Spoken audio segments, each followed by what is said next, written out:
পক্ষ থেকে তার হাবিবকে আমাদের মাঝে প্রেরিত করেছেন। আল্লাহ নবী বলেছেন কয়েকটা বিষয়, 6টার মতো 6টি সাবজেক্ট আছে, 6টা বিষয় আছে।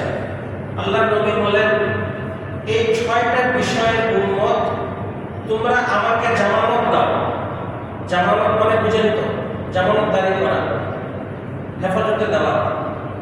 আল্লাহ নবী বলেন 6টা বিষয়ের জামানত আমি নবীকে দাও, আমি মুহাম্মদ রাসূলুল্লাহ তোমাদেরকে জান্নাতের জামানত দিচ্ছি। 6টা জিনিসের জামানত আমি নবীর কাছে তোমরা দিয়ে দাও।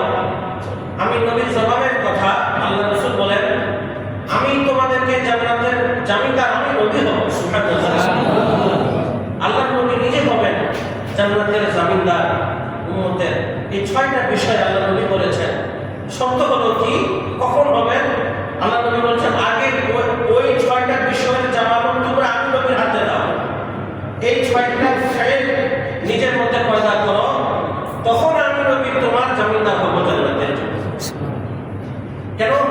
আল্লাহ পাক তো মুহাম্মদ রাসূলুল্লাহ সাল্লাল্লাহু আলাইহি ওয়াসাল্লামকে সহ প্রত্যেক নবী আলাইহিস সালামকে দোয়া কবুল হওয়ার সুযোগ দিয়েছেন, সম্মান দিয়েছেন। উম্মতের ব্যাপারে যে কোনো দোয়া শাফায়াত করবেন।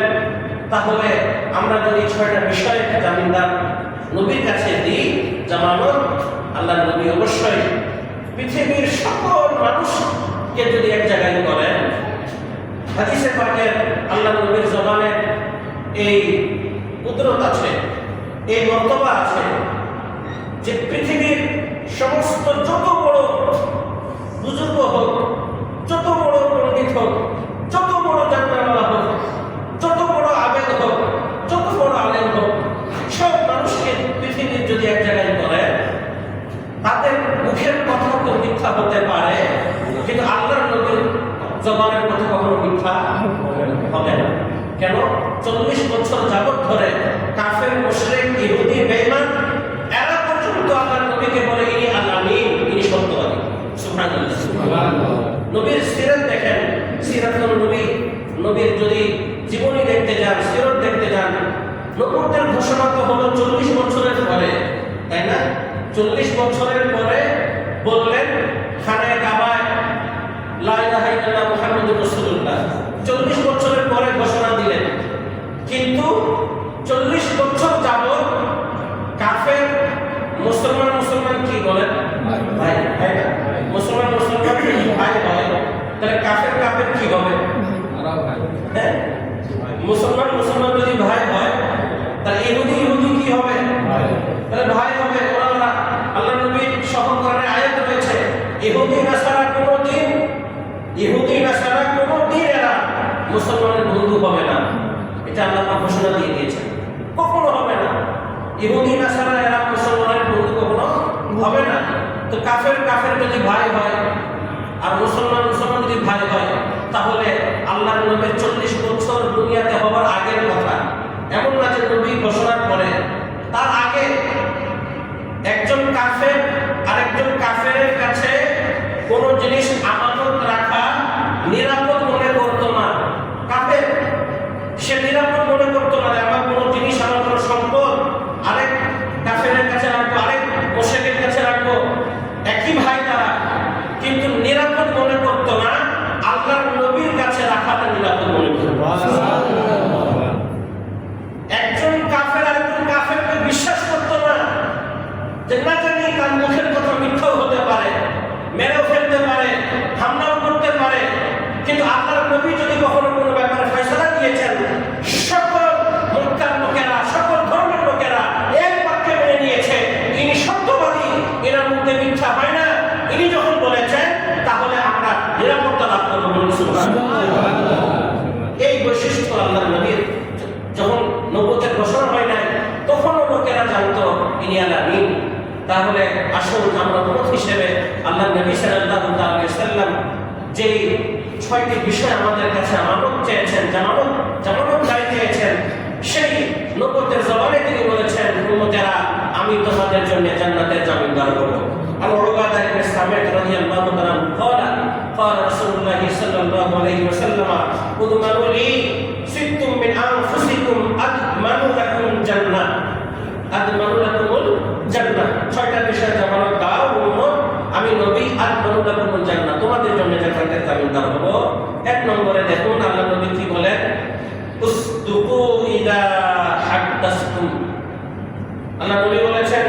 উপরে যেটা জামানত দিতে হবে আল্লাহ নবীর কাছে।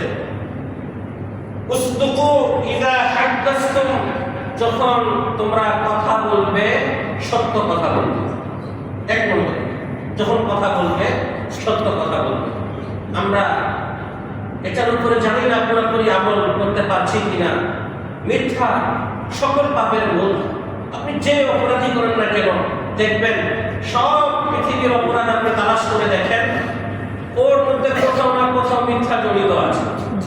এই মিথ্যা এমন একটা গুণ, সব মানে তরকারি যেমন রান্না করলে লবণের দরকার হয়, লবণ ছাড়া তরকারি হয় না, তেমনি সমস্ত অপরাধের সাথে মিথ্যাও জড়িত। মিথ্যা না হলে কোনো অপরাধ হয় না। আচ্ছা, যখন কোনো ব্যাপারে সত্য বলবেন, এটা ঠিক না বেঠিক, তাহলে সত্য বললে এক কথাই শেষ, এক কথায় শেষ। সত্য তো সত্যই, এটা আর আগের পিছে কি, এটা হয়েছে বা হয়নি, এক কথায় শেষ। কিন্তু জানেন, একটা মিথ্যাকে যখন আপনি সাবিত করতে যাবেন, প্রমাণ করতে যাবেন, ওটাকে এস্টাবলিশ করতে যাবেন, প্রথম তো একটা মিথ্যা অপরাধ হলো, একটা মিথ্যা বললেন, কিন্তু ওইটাকে আবরণ দেওয়ার জন্য, ওইটাকে ঢেকে ফেলার জন্য আরো শতটা মিথ্যা বলতে হবে। দেখবেন এরকম হয়ে থাকে সমাজে।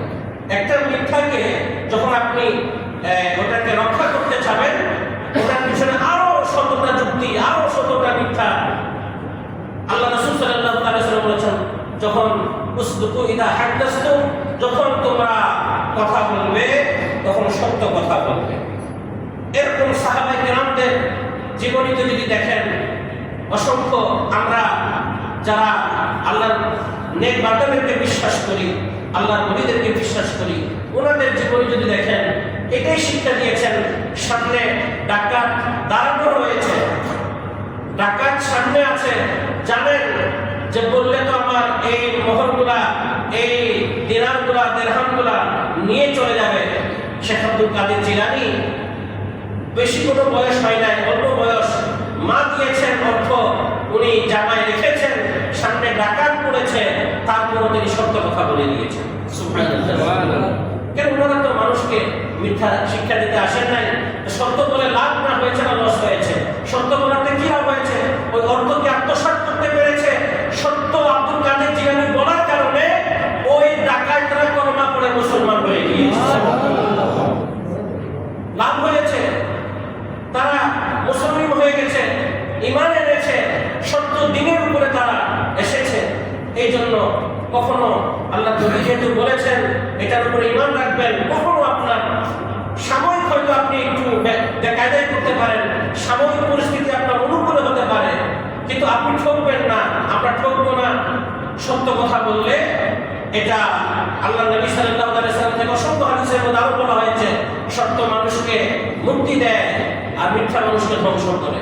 হয়তো সাময়িক কিছু আমি সাময়িক মিথ্যা বলে হয়তো লাভবান হব, আর কখনো সর্বোপরি চিন্তা করবেন বর্তমান সময়টা প্রচুর ফিতনার যুগ।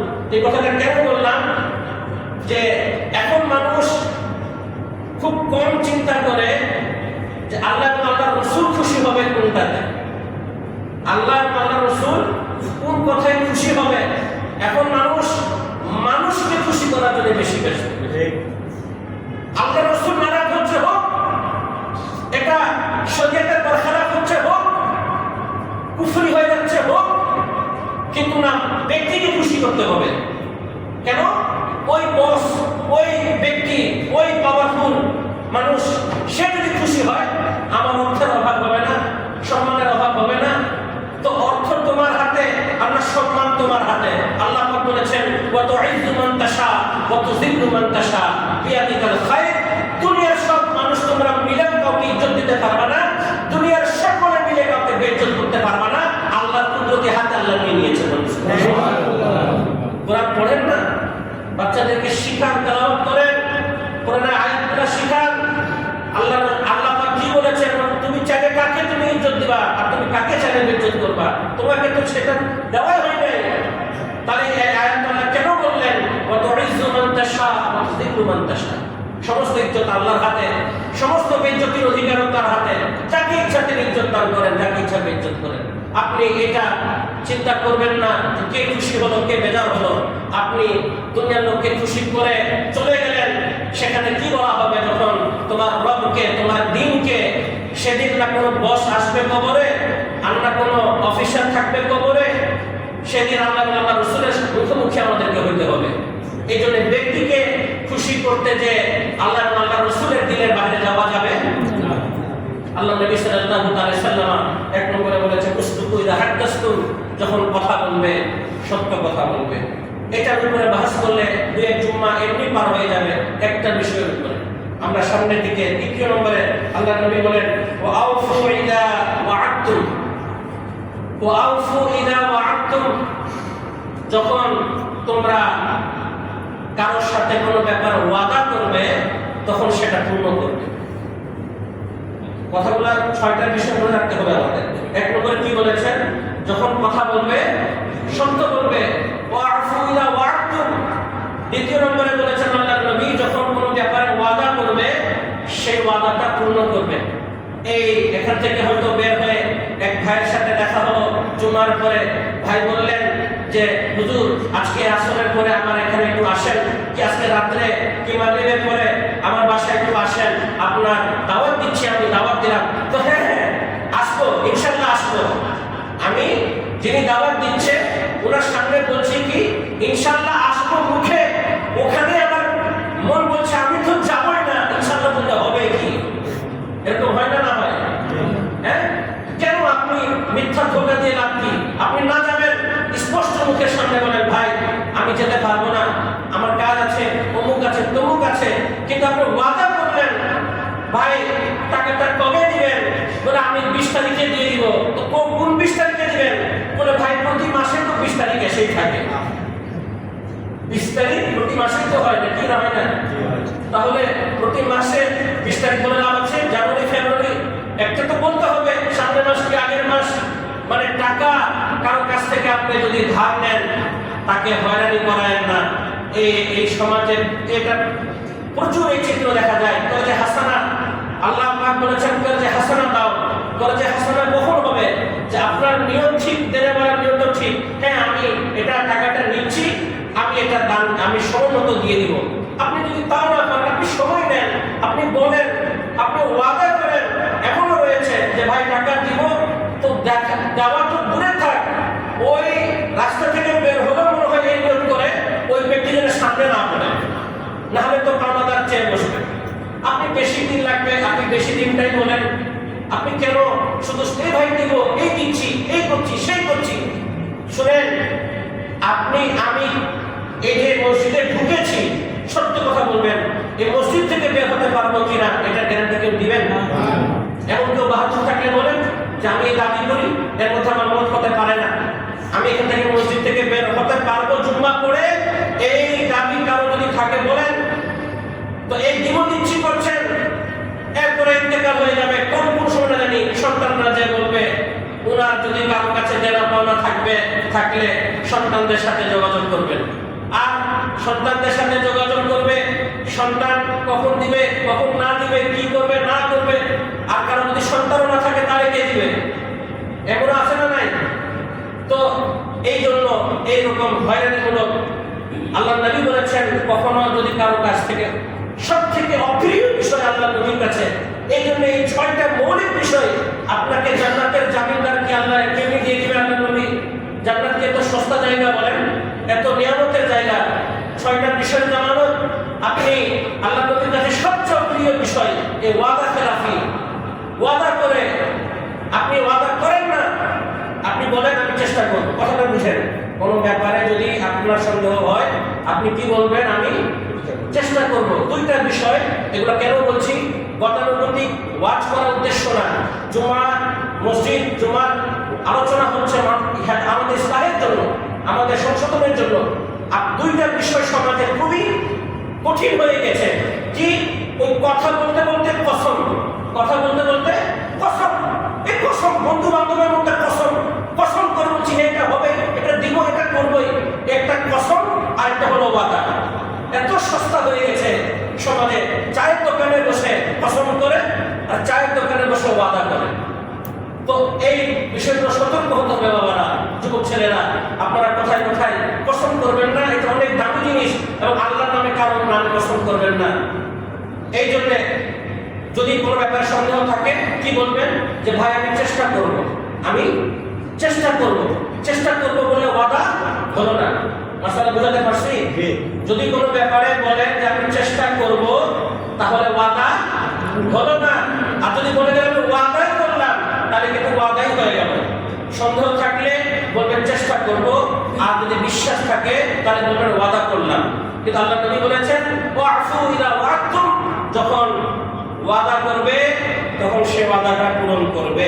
তৃতীয় নম্বর আল্লাহ নবী বলেছেন ওয়া'দু ইদা আউতুমিনতুম, যখন তোমাদের কাছে কোনো বিষয়ে আমানত দেওয়া হবে, সেই আমানতটা সঠিকভাবে রক্ষা করবে, সঠিকভাবে ব্যক্তির কাছে পৌঁছায় দিবে। যে আমানতগুলা, কিছু বন্দুক মানুষ রাখে, কিছু আমানত রাখে। এখন মানে এই বিষয়গুলো আল্লাহ নবী 1450 বছর আগে বলে গেছেন, যেগুলো আমাদের সমাজে এখন হচ্ছে। আমানতের খেয়ানত, আরেকটা হাদিসের মধ্যে মুনাফিকের 3টা আলামত রয়েছে।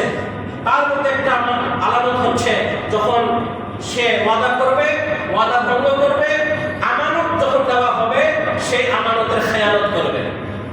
এই জন্য এই আমানতদারিতা আমাদেরকে রক্ষা করতে হবে। এই আমানত মানে কিন্তু শুধু টাকা পয়সা নিয়ে আমানত রাখা, জিনিস রাখা, এটাকে আমানত বলা হয় না। প্রত্যেক যারা এখানে আমরা রয়েছি, যারা আমাদের সন্তান রয়েছে, ওই সন্তানদেরকে ইসলামী শিক্ষায় সুশিক্ষিত করা, এটাও আমাদের আমানত। এটাও আমাদের কি আমানত, এটা খেয়াল রাখবেন। সন্তানদেরকে ডাক্তার বানান, ইঞ্জিনিয়ার বানান, অফিসার বানান, যা খুশি বানান, কোরআন পড়তে শিখান, কোরআন পড়তে শিখান। এই সমাজে অনেক বড় শিক্ষিত বানিয়েছে বাবা, অনেক বড় অফিসার বানিয়েছে। এখন কি হলো, পিতার ইন্তেকালের পরে সন্তান তার জানাজা পড়াতে জানে না, জানাজা নামাজ পড়াতে পারে না, হাত উঠাতে হবে কিনা জানে না। নামাজ হচ্ছে সে ঈদের নামাজের মতো হাত তাকবীরের সাথে উঠায় নামায়, এরকমও দেখা যায়। সে জানে না, তো জানাজার দোয়া জানে না, আপনার নিয়ত জানে, কিন্তু উত্তমটা কি, যে আপনার সন্তান যদি, আপনার নিকটাত্মীয় যদি কেউ থাকে, এই মুফতি সাহেব লাগবে না, মৌলভী সাহেব লাগবে না, এটা নিজের নিকটাত্মীয় যদি কেউ হয় যোগ্য, সে জানাজা পড়ানোর ব্যাপারে অধিক হকদার। আপনার সন্তান এলাকার মৌলভীর চেয়ে, ইমাম সাহেবের চেয়ে আপনার সন্তান জানাজা পড়ানোর বেশি হকদার। এই আল্লাহর নবী বলেছেন যে তোমাদের মধ্যে সেই ব্যক্তি উত্তম যে নিজে কোরআনকে শিখে এবং অপরকে শিক্ষা দেয়। এই জন্য কমসে কম সন্তানদেরকে আমাদের এইটুকু তো শিক্ষা আমাদের দেওয়া উচিত, যেন সূরা ফাতিহা পড়তে পারে, সূরা ফালাক পড়তে পারে, সূরা নাস পড়তে পারে। এই জন্য আল্লাহ নবী বলেছেন যে যখন তোমাদের কাছে কোনো জিনিসের আমানত রাখা হবে সেটা পূর্ণ করবে। এরপরে দেখুন 4th নম্বর আল্লাহ নবী বলেন ওয়াহফাজু ফুরুজাকুম, তোমাদের লজ্জাস্থানের হেফাজত করবে। এই লজ্জাস্থানের হেফাজত করার ব্যাপারে আল্লাহ নবী বলেছেন, এটা বর্তমানে খুবই শক্তিশালী হয়ে উঠেছে। আমাদেরকে নিজেদের লজ্জা, নিজের হাইসিয়াত, নিজের নফসিয়াত নিয়ে নিয়ন্ত্রণ করতে হবে। আল্লাহ নবী বলেছেন তোমাদের লজ্জাস্থানের হেফাজত করবে। ওয়াগুদ্দু আবসারাকুম, তোমাদের চোখের হেফাজত করবে, চোখকে জানা থেকে বাঁচাবে, চোখকে খারাপি থেকে বাঁচাবে। 6 নম্বরে আল্লাহ নবী বলেন ওয়াকুফু আইদিয়াকুম, তোমাদের হাতকে অন্যায় কাজ থেকে হেফাজত করবে। এই 6টা বিষয় আল্লাহ নবী বলেন যখন কথা বলবে সত্য কথা বলবে, তারপরে যখন কোনো ওয়াদা করবে সেটা পূর্ণ করবে, আমানত দিলে আমানতের হক আদায় করবে, এবং নিজের লজ্জাস্থানকে হেফাজত করবে, নিজের চোখকে হেফাজত করবে, অন্যায় থেকে নিজের হাতকে হেফাজত করবে। এই 6টা জিনিসের আমাকে জামানত দাও, আমি নবী তোমাদেরকে জান্নাতের জামানত দিচ্ছি। আল্লাহ পাক আমাদেরকে এগুলোর উপরে আমল করার তৌফিক দান করুন। ওয়া আখির দাওয়ানা আলহামদুলিল্লাহি রাব্বিল আলামিন। যারা তোমরা জুমা পড়েন নাই, যারা তোমরা জুমা